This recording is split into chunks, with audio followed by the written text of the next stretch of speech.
कितने लोग थे वो? एक आदमी था।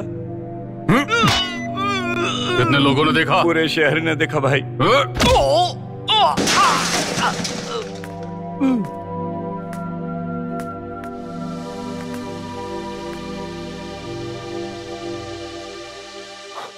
भाई, उसका ख्याल रखोगे ये सोचकर तुम्हारे भरोसे छोड़ा था। तुझे अपनी जान देकर भी मेरे भाई को बचाना चाहिए था, पर तूने तो मेरी इज्जत एकदम मिट्टी में मिला दी। हाँ?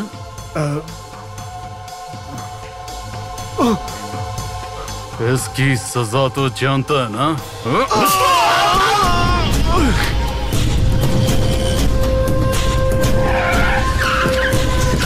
सर बताइए सर, पुलिस जाना चाहते हैं सर, क्या हुआ है सर?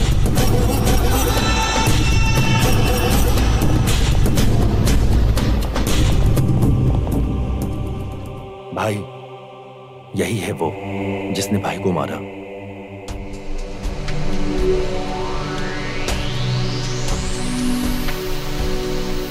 इस शख्स को तुम जानते हो? नहीं साहब, मैंने तो इसे कभी देखा ही नहीं।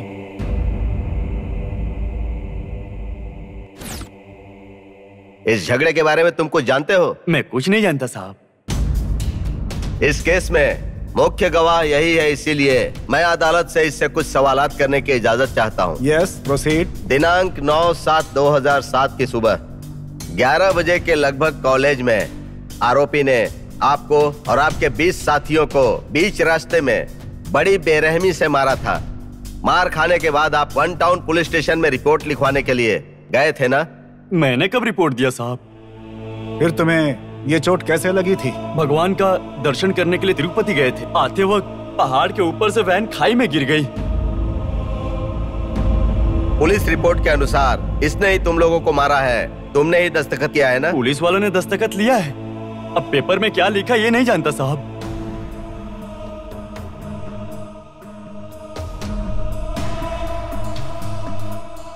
गवाहों के बयानों को मद्देनजर रखते हुए कोर्ट इस नतीजे पर पहुंचती है कि आरोपी पर गलत केस बनाया गया है।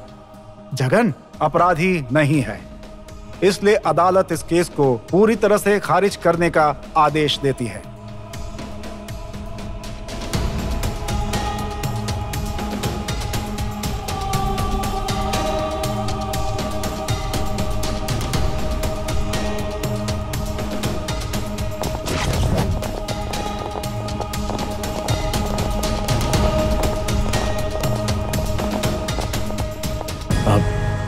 बहुत बहुत शुक्रिया सर, आपके भाई ने गलती की है जानने के बाद ही आपने ऐसी गवाही दिलवाई ना। मेरी गवाही दिलवाने के पीछे ये वजह नहीं है। तुझे अंदर करवा दिया तो 6 महीने में बाहर आ जाएगा, पर अगर मेरा भाई मर गया तो फिर 5 या 10 साल अंदर रहेगा। लेकिन इतने दिन रुकने के लिए मेरे पास सब्र नहीं है। तुझे बाहर लाया ताकि तुझे मैं अपने हाथों से मार सकूं। अब 2 उंगलियों में से 1 उंगली पकड़ी है।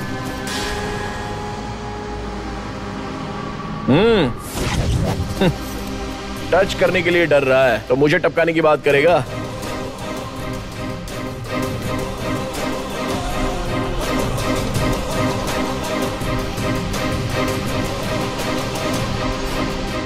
असल में मेरी वजह से इतना बड़ा झगड़ा हुआ है। उस लड़की को कुछ हो गया तो वो सब पुलिस वाले देख लेंगे, उसके घर वाले हैं ना, वो देख लेंगे। नहीं हो पाएगा छोटे चाचा। और मैं क्यों गाँव जाऊं? ए जगन, तू मलन्ना को नहीं जानता है, वो हैवान आदमी है। अरे कोई समझाओ यार। नहीं छोटे चाचा, समझता क्यों नहीं है? नहीं हो पाएगा चाचा। तू समझ क्यों नहीं रहा है? वो इतना समझा रहा है, तू जिद कर रहा है। अपने गांव चलते हैं। नहीं हो पाएगा। कहना मान लेना जगन। तू उस मलन्ना को भड़का रहा है, वो किसी हद तक भी जा सकता है। अरे समझाओ यार, अरे समझाओ। भैया ये क्या कर रहा है? सुनने को तैयार ही नहीं है। जल्दी गाड़ी में बैठो।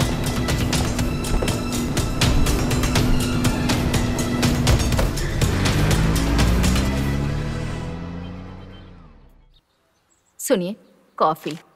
हाँ। उठ जाओ बेटा, उठ जाओ। अरे इसे उठाओ। स्कूल के लिए देर हो जाएगी। चलो तैयार हो जाओ जल्दी जल्दी। हेलो, मैं बोल रहा हूँ। हाँ बोलिए भैया, आराम से पहुंच गए ना? कुछ नहीं, रास्ते में हमने थोड़ी झपकी ले लिया। क्या हुआ? कुछ नहीं भाई। ड्राइवर ने बीच में थोड़ी पी ली थी। जगन गाड़ी चलाकर घर तक लाया और हम में से वो किसी को जगाया भी नहीं और बाइक लेकर चला गया। भैया आपको पता हो कहाँ गया? हो सकता है कडप्पा ही गया होगा। क्या ये सब? उसे मल्लना के बारे में समझाया, जरा भी डरता नहीं है वो। वो मल्लना से डरकर यहाँ नहीं आया है, बाइक लेकर जाने के लिए ही आया था।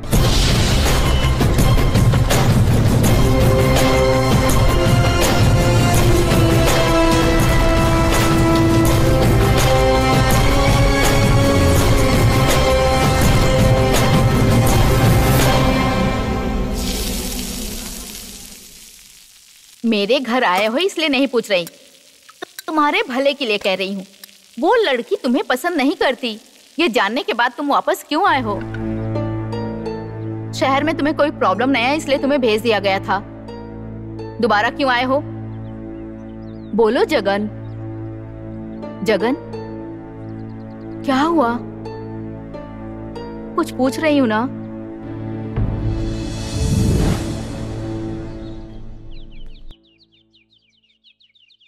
मालती है क्या? तुम कौन? अब उससे कहना कि मैं जगन हूँ। मतलब इस फसाद की जड़ तुम ही हो? तुम ही ने ये सब किया ना? और सब जानबूझकर किया है ना? क्यों इसकी जिंदगी के साथ खेल रहे हो? एक तो इस घर में कोई मर्द नहीं है, तुम्हारी वजह से कितनी परेशानी हो रही है पता है तुम्हें? तुम किसी से नहीं मिल सकते, जाओ यहाँ से। उससे कहिए मैं जानता हूँ, जानता हूँ। क्या जानते हो तुम? मेरी बेटी के बारे में, मेरे परिवार के बारे में क्या जानते हो तुम? आज के जमाने के लड़कों के लिए प्यार फैशन बन गया है। उस लड़की की परिस्थिति क्या है, घर वाले कैसे उस लड़की को पढ़ा रहे हैं, उससे तुम्हारा कुछ लेना देना नहीं है। लड़कियों के पीछे पड़कर उनकी जिंदगी बर्बाद करना आता है और कुछ नहीं। कितनी मेहनत करके लोग अपने बच्चों को पढ़ाने भेजते हैं। मैं अकेली औरत अपनी बेटी को कैसे पढ़ा रही हूँ, तुम्हें क्या पता? मेरी बेटी पढ़ लिख कर कुछ बन जाए इसलिए अपने पति के ऑपरेशन के लिए रखा हुआ पैसा इसकी पढ़ाई में लगा दिया मैंने, जिसकी वजह से मेरा सुहाग नहीं रहा। मेरी बेटी पढ़ लिख कर नाम रोशन करेगी, इसी एक उम्मीद के सहारे में सारे कष्ट उठा रही थी, लेकिन तुमने सब कुछ खत्म कर दिया। अब तुमने जो किया उसके बाद गुंडों के डर के साए में जी रहे हैं हम। मैं तुम्हारे आगे हाथ जोड़ती हूँ, यहाँ दोबारा मत आना। मैंने कितनी बड़ी गलती की है ये मुझे अभी पता चल रहा है। अगर आप चाहो तो मैं... नहीं नहीं, मेहरबानी करके कुछ मत बोलो, बस यहाँ से चले जाओ तुम। जाओ।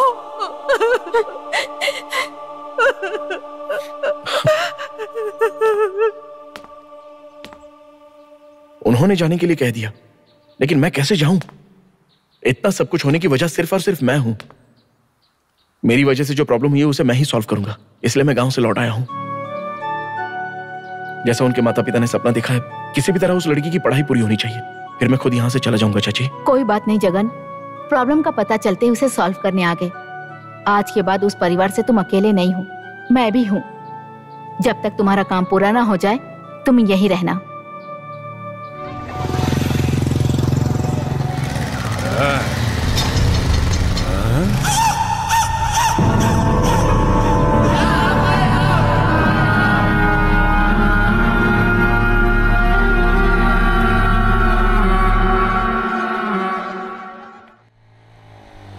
यहाँ इतने सारे लोग क्यों जमा हैं? पता नहीं चाची।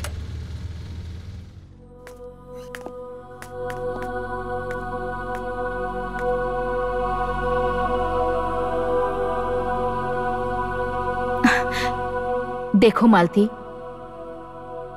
तुम घर क्यों खाली कर रही हो? यहीं पे रहो, हम सब है ना।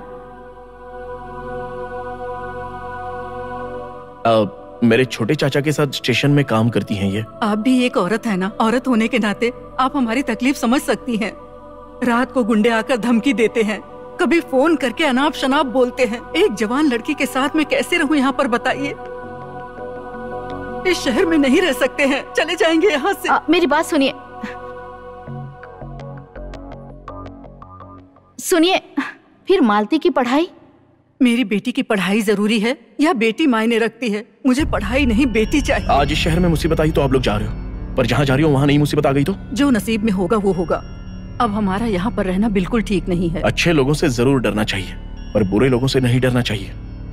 आप लोगों पर किसी भी तरह की आंच नहीं आएगी, यह मेरी जिम्मेदारी है। जैसी आपकी पति की इच्छा थी आपकी बेटी को ये पढ़ाएगा, आप बीच में क्यों आ रही हैं? देखिए, जगन की वजह से आपके परिवार में अच्छा ही होगा, बुरा नहीं होगा, भरोसा रखिए।